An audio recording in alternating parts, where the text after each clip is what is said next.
the eye of a beautiful woman across the room. And instead of turning away or whispering to her friends, the woman smiled. Silvano smiled back. He'd always had a lot of success with dating, and he loved the bachelor lifestyle. So he excused himself from his friends and began walking in the woman's direction. But before he reached her, somebody grabbed his arm. Silvano turned to see who it was, and he saw it was his niece's husband, Ignazio. And he was out of breath, his hair was a mess, and his clothes were totally disheveled, and he told Silvano that something was terribly wrong with Silvano's sister. Silvano kept a calm expression on his face, but inside he was panicking because he knew exactly what was wrong with his sister. He told Ignazio to bring him to his sister right away, and the two men hurried off out of the party. About half an hour later, Silvano was by his sister's bedside, and she was curled up in her pajamas, totally drenched in sweat. Silvano bent down to ask how she was feeling, and when she turned to look at him, her pupils were so small he could barely see them. She stared in his direction for a moment and then just shook her head. Tears slowly filled Silvano's eyes. He knew what that look meant. His sister had been struck by the family curse. A few months later, in early 1979, Silvano and the rest of his family stood at his sister's grave for her funeral. His mother gripped his arm, sobbing into his chest, while the priest performed the eulogy. Silvano was stricken with grief as well, but now his eyes were dry. He felt like he'd been mourning his sister ever since that night when he found out she was sick. He just didn't have any more tears to cry. He held tightly onto his mother, doing his best to offer her comfort. He whispered to her that there was nothing anyone could have done. After all, nobody survives the family curse. At this, Silvano's mother snapped her head up, glaring at him with red-rimmed eyes. She hissed at him to never speak of that again. Otherwise, he, Silvano, could be struck by this curse that had just killed his sister and had killed his father, his grandfather, and countless other relatives dating all the way back to the 1700s. Silvano apologized and his mother nodded, and then she nestled her head back into his chest. Silvano spent the rest of the funeral in stoic silence. As his sister's casket was lowered into the ground, Silvano couldn't help picturing what his own funeral would look like when this curse inevitably killed him.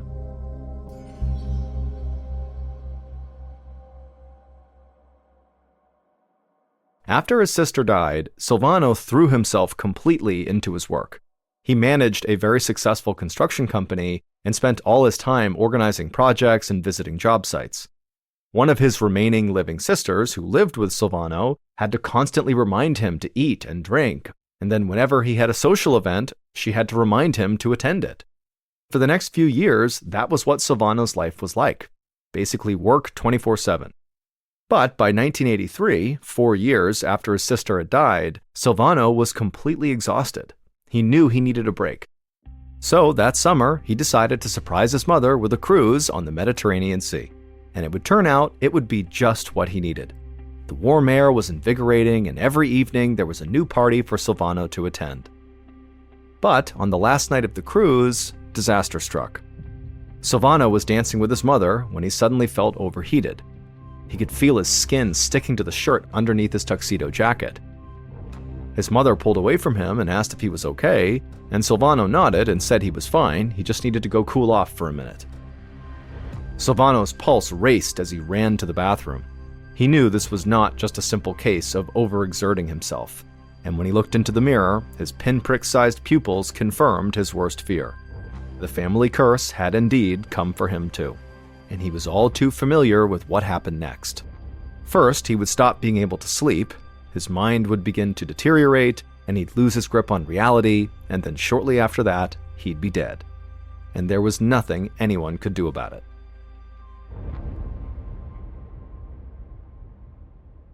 After the cruise was over, Silvano considered telling his mother and sister that he very likely had been afflicted by the family curse, but ultimately he decided against it. There was nothing they could do to stop this curse from killing him, and so he just didn't want them to worry. But it was very difficult for Silvano to hide his symptoms from his family, especially his sister who lived with him. He kept having to change clothes because he sweated through them so quickly.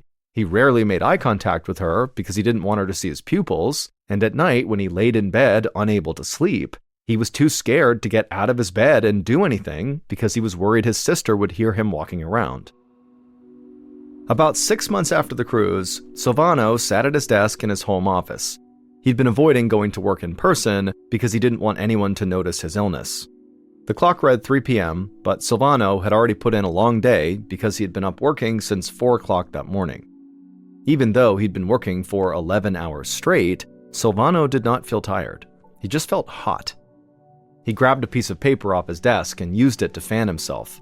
Silvano knew the curse was only going to get worse, but there really wasn't anything he could do to stop it. So he figured, why worry about it? He didn't even call a doctor. He'd rather keep trying to live his life than cry over something he couldn't change. Just then, Silvano's sister rounded the corner into his office. He immediately dropped the paper, hoping she had not noticed him fanning himself, and she asked if he was going to take a break to eat. But he told her he was just too busy. She stood there staring at him. He could tell she didn't believe him. Finally, she sighed and left the room. For a second, Silvano thought about getting up and following her down the hall and letting her in on his declining health, but before he could, his phone rang, so he answered it. It was his niece's husband, Ignazio. He asked Silvano if he'd come over for dinner that evening. Silvano didn't have any other plans, so he said sure. Silvano hung up the phone and pushed the stack of papers aside and then stood up. He'd already sweat through all of his clothes, so he'd need to shower and change. He quietly opened his office door and tiptoed to his bedroom, being extra careful not to make any noise, in fear that his sister might come find him and see his drenched clothing. Silvano hated having to sneak through the house, but he didn't know what else to do. He promised himself that he would tell his sister what was going on as soon as he could find the right words. That evening, Silvano arrived at Ignazio and his niece Elisabeta's house with his red hair neatly brushed and a pocket square tucked into his suit. Silvano shook Ignazio's hand and gave Elisabeta a hug. He kept a smile on his face, but as he did, he worried they would see how sweaty he already was. As they led him down the hallway to the kitchen, Silvano caught a glimpse of himself in the mirror, and he looked terrible. He'd done everything he could to clean up, but there was just no hiding the sweat on his brow or the dark circles under his eyes or his tiny, tiny pupils. Silvano looked away from his reflection and took a seat at the table. Ignazio filled 3 glasses with red wine, and Elisabeta brought a large dinner salad to the table. Silvano had barely taken 1 bite before Ignazio made him wish he had not come over at all. Ignazio asked Silvano how he'd been sleeping. Silvano knew exactly what that meant. Either he had not hidden his symptoms well enough, or maybe his sister, who lived with him, maybe she noticed the curse was creeping up on him and told the family. Silvano sipped his wine and admitted he had not been sleeping much. But it was okay. He was using the extra time to get more work done. The only thing that bothered him was that his sex drive had disappeared. He said that to be funny, but Ignazio and Elisabeta did not laugh. Ignazio's expression was grave. He said he'd gotten access to the local parish records, which contained information about the family going back to the 18th century. He discovered that throughout the generations, Silvano's ancestors had frequently died young, and the records said they died from all kinds of strange disorders and diseases. Things like epilepsy, fever, meningitis, dementia, various brain diseases, and schizophrenia. As for the death of Silvano's sister, that had been attributed to familial encephalitis, which is a type of brain disease. But Ignazio said he didn't think any of those things were actually the thing that killed them. He was certain they had all died from the family curse. But of course, family curse would not be an acceptable cause of death. Even in the 1700s, they would not put that down as the thing that killed someone. Ignazio believed the real disease that was wiping out members of this family was some kind of rare genetic condition originating in the brain, one that nobody had ever been able to identify. He begged Silvano to please seek help from a neurologist before it was too late. Silvano leaned back and crossed his arms. He felt betrayed, like this dinner had been a setup just to ambush him. He told Ignazio he didn't want help. He'd seen his sisters poked and prodded by doctors before invariably they still just passed away. Going to a neurologist would only cause more pain and more frustration. But Ignazio would not take no for an answer. He said he knew a neurologist in a nearby town, it'd be a quick visit, and if nothing else, the doctor might be able to prescribe something that could help Silvano sleep even a little bit.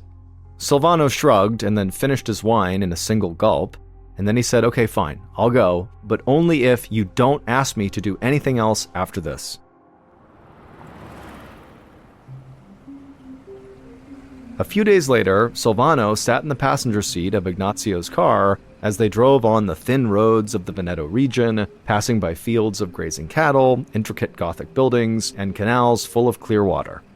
The view was beautiful, but Silvano was too anxious to enjoy it. He did not believe this neurologist was going to be able to help him, but there was still a part of him deep down that did hope he could be cured. They pulled up to the neurologist's office, parked, and walked inside. While they checked in with the receptionist, Silvano felt like he was being watched by the other patients in the waiting room. As usual, Silvano tried to ignore their curious looks, but now it was harder for him to do. His family's curse and the trail of early deaths left behind was an open secret within this community.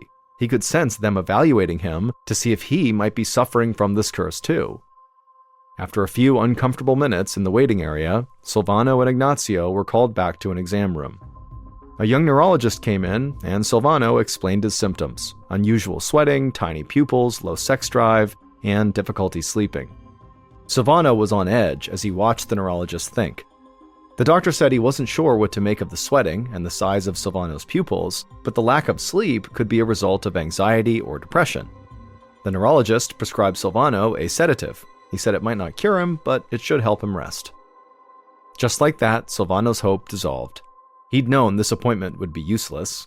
Feeling disappointed, he stood up and thanked the doctor, then he and Ignazio left the office and headed home.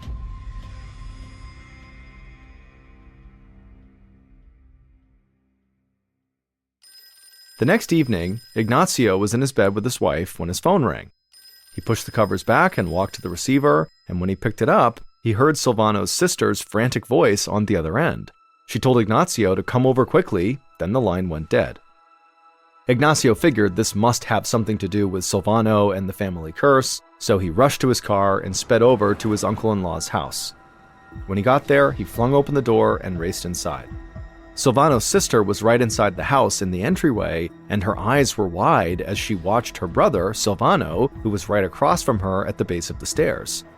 Silvano wore black silk pajamas that were totally drenched in sweat, and he was hunched over slightly, moving his arms like he was trying to pick up objects and move them, except his hands were empty. It was like he wasn't even aware of what he was doing or aware of anyone else in the room.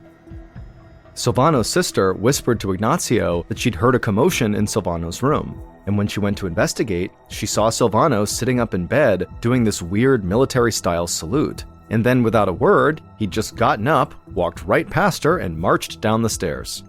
And so Silvano's sister had no idea what was happening or what to do. Ignazio reassured her that probably Silvano was just sleepwalking and so was not in any sort of danger. Then Ignazio walked over to his uncle-in-law and he kind of shook his shoulder, at which point Silvano woke up, acted very confused, and then said he'd been dreaming about packing a suitcase.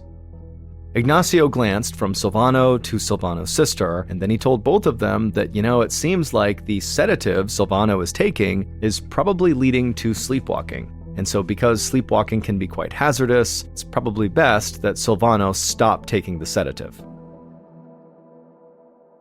Ignazio was naturally very worried about Silvano. Even though the first neurologist really had not worked out at all, Ignazio felt even more determined to find someone who could maybe help Silvano get better. But while Ignazio looked for another doctor, Silvano's symptoms just got worse and worse. He had not been sleeping well for months, and the exhaustion was totally getting to him. In March of 1984, so about a month after the sleepwalking episode, Silvano tried to go into the office to work. He wore cool, comfortable clothing and acted like everything was perfectly normal. But when one of his employees asked him a very simple question, it was like Silvano's brain couldn't process it, and so he literally couldn't answer. And then later, when Silvano tried to just write his name on a document, his hands were so shaky that his signature looked totally wrong. And a few times he tried to speak to his colleagues, and the words came out slurred and totally incoherent. Silvano knew he could not continue to work like this. As much as he wanted to cling to his normal life, he knew his normal life was over. So he walked into his boss's office and quit his job. As he packed up his belongings, Silvano had to face the facts. he was dying. It was heartbreaking and infuriating to know that he would succumb to the same illness that had been killing his family for centuries. But Silvano had changed his mind about one thing. He knew he was going to die, but he didn't just want to wait for death. Instead, he wanted to do everything he could to try to learn about his illness, and so that maybe he could prevent other family members from getting this family curse. Silvano hated the idea of seeing another doctor, but now he needed one. He went home that afternoon and called Ignazio, and to Silvano's relief, Ignazio said he'd actually already found the perfect neurologist. The next morning, a renowned sleep expert named Dr. Elio Lugarezzi welcomed Ignazio and Silvano to the University of Bologna's Neurological Institute in the bustling city of Bologna, Italy. Dr. Lugarezzi greeted Ignazio and then went to shake Silvano's hand, but Silvano for a second just stood there staring blankly like he didn't understand what was going on, and then suddenly he kind of snapped out of it and reached out and shook the doctor's hand. After that, Dr. Lugarezzi led the men down a long decorated hallway into his office. The doctor sat at a large organized desk and motioned for Ignazio and Silvano to take the seats across from him. Then, once they were seated, he asked Silvano what was going on. In an eerily calm and quiet voice, Silvano said he was going to die, and he knew exactly how it was going to happen. Currently, he said he was having trouble sleeping, but he was still getting maybe 2 or 3 hours of rest every night. But eventually he knew he would stop sleeping altogether, and then he would develop hallucinations, and then eventually the exhaustion would kill him. Ignazio leaned forward and explained that Silvano's illness actually ran in his family. 2 of Silvano's sisters had died from this condition, so had his father, grandfather, and various ancestors going back more than 2 centuries. Dr. Lugarezzi eyed Silvano carefully. He'd been studying sleep for over 20 years, and he'd never heard of any condition like this. But Dr. Lugarezzi was very confident in his abilities as a sleep specialist, and so he assured Silvano they could find a treatment. But Silvano just shook his head and said there really was no treatment. However, even though he knew he was doomed, he wanted to try to help his family as best as he could. And so he asked Dr. Lugarezzi to please study him until he died, and then after he died, take his brain and study it and try to figure out what this curse really is. Dr. Lugarezzi stared at Silvano and then glanced over at Ignazio, who looked just as desperate as Silvano, and then the neurologist just nodded. He told Silvano to go home, pack up everything he needed to live at the Neurological Institute, and then come back that evening. And then, after Silvano and Ignazio left, Dr. Lugarezzi and his team set up the laboratory observation room where Silvano would live.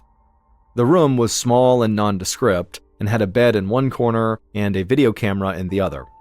The video camera would allow doctors to record Silvano's every move. Hopefully, this would allow them to figure out what Silvano's illness really was, and who knows, maybe they might even be able to cure him. Silvano returned that evening wearing his black silk pajamas and carrying a suitcase that contained clothes and toiletries. As he stared at the building in front of him, he realized this was the place he was almost certainly going to die. Dr. Lugarezzi met Silvano at the door and led him back to the observation room where he'd be staying. Silvano sat at the edge of the bed while a team of neurologists hooked him up to all kinds of monitors. A sensor around his arm measured his blood pressure, a thin band on his other arm kept track of his body temperature, a piece of plastic clamped onto his finger counted his pulse. Lastly, Dr. Lugarezzi pulled out this sort of tight, stretchy hat and told Silvano to put it on. It looked kind of like a swim cap, except it was covered in small black circular sensors and cords. Silvano pulled it on, and 2 flaps of fabric hung down on either side of his face. As Dr. Lugarezzi velcroed the fabric together beneath Silvano's chin, he explained that Silvano was wearing an electrode sensor cap. It was there to track and record electrical signals in Silvano's brain, which would hopefully give Dr. Lugarezzi some insight into why he couldn't sleep. Silvano figured he looked absolutely ridiculous, but now was not the time to be concerned with his appearance. He was doing this to help his family. Dr. Lugarezzi told Silvano he would be constantly watching him and monitoring his vital signs. Then he turned and left, and Silvano was all alone in his new bedroom. Silvano laid down and closed his eyes. The oxygen monitor dug into his finger, and the electrode sensor cap pressed into the back of his head. He couldn't get comfortable, especially when he knew a camera was watching him. But it didn't really matter. Whether Silvano was here or at home, he didn't think he was going to get any sleep. So he laid on the bed and stared up at the tile ceiling. But the longer he looked, the fuzzier his vision got. And then the seemingly random patterns on the ceiling tiles started to morph and shift into shapes and faces. Silvano knew he was hallucinating, which came with the family curse, but he couldn't do anything about it, so he decided he would just enjoy the show. From outside the room, Dr. Lugaresi watched a screen that showed data from Silvano's monitors. On the screen, a series of lines spiked, dipped, and flattened out, depending on the electrical signals in Silvano's brain. Dr. Lugaresi watched the screen, getting more and more confused. The data from Silvano's brain did not look like anything he had ever seen before. People typically had one electrical pattern when they were awake, and another quite different pattern when they were sleeping. But Silvano's results didn't match either of them. He was in some kind of in-between state, not awake, but not asleep. Dr. Lugaresi watched through the window as Silvano moved his arms up and down over his head. It looked like he was going through the motions of combing his hair, except his hands were empty and his head was totally covered in wires. Whatever was going on, it was not typical sleepwalking. Silvano would eventually fall asleep, but only for an hour. When he woke up, Dr. Lugaresi checked his various monitors. Silvano's body temperature was abnormally high, his breathing was irregular, and his heart rate was erratic. Dr. Lugaresi glanced at his colleagues, and they looked just as confused as he felt. Dr. Lugaresi didn't know what any of these symptoms meant or how they might be related. He realized that solving this mystery might be a lot harder than he'd anticipated. One morning, about a month into his stay at the Neurological Institute, Silvano sat upright in bed, staring into space. Over the past few weeks, his mind had begun to deteriorate. He spent almost all of his time in that in-between state where he wasn't quite sleeping or quite awake. Without regular sleep, every day kind of bled into the next one, and so Silvano lost track of time. He would look around the hospital room to try to ground himself to figure out what was going on, but he couldn't get his eyes to focus.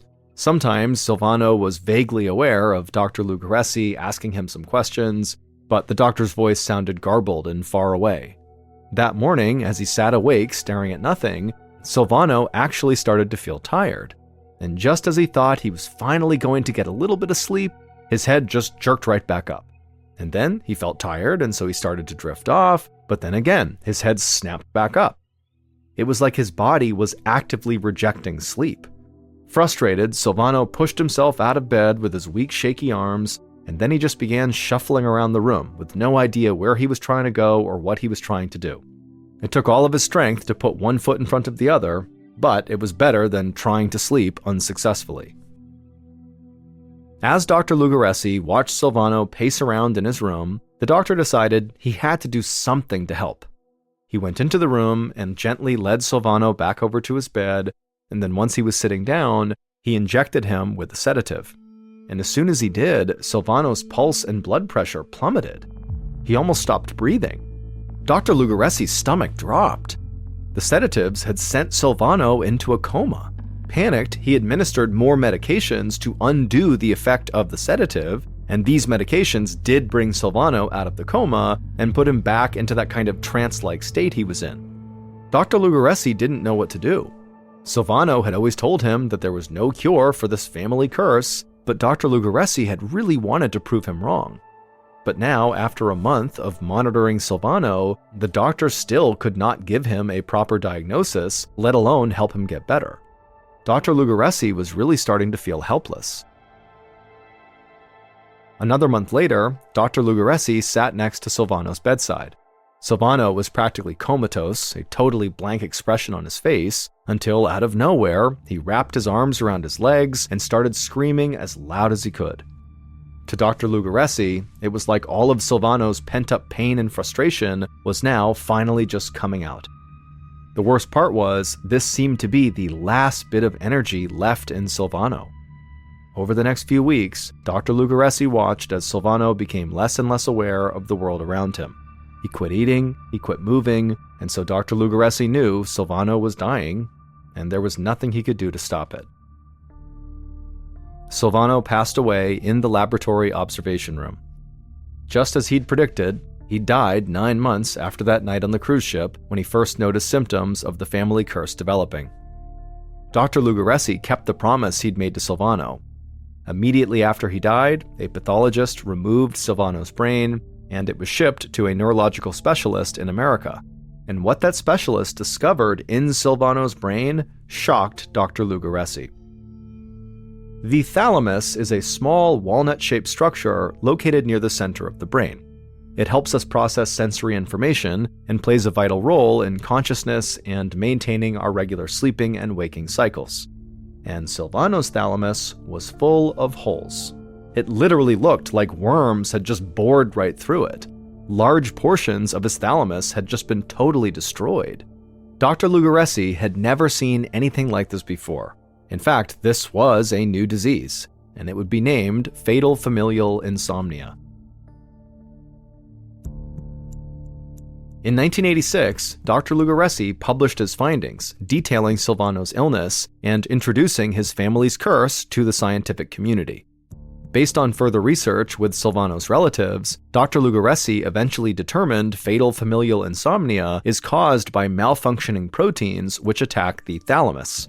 As the thalamus is destroyed, the brain loses the ability to regulate the body and the mind. This leads to total insomnia, like literally they cannot sleep anymore, which eventually causes death.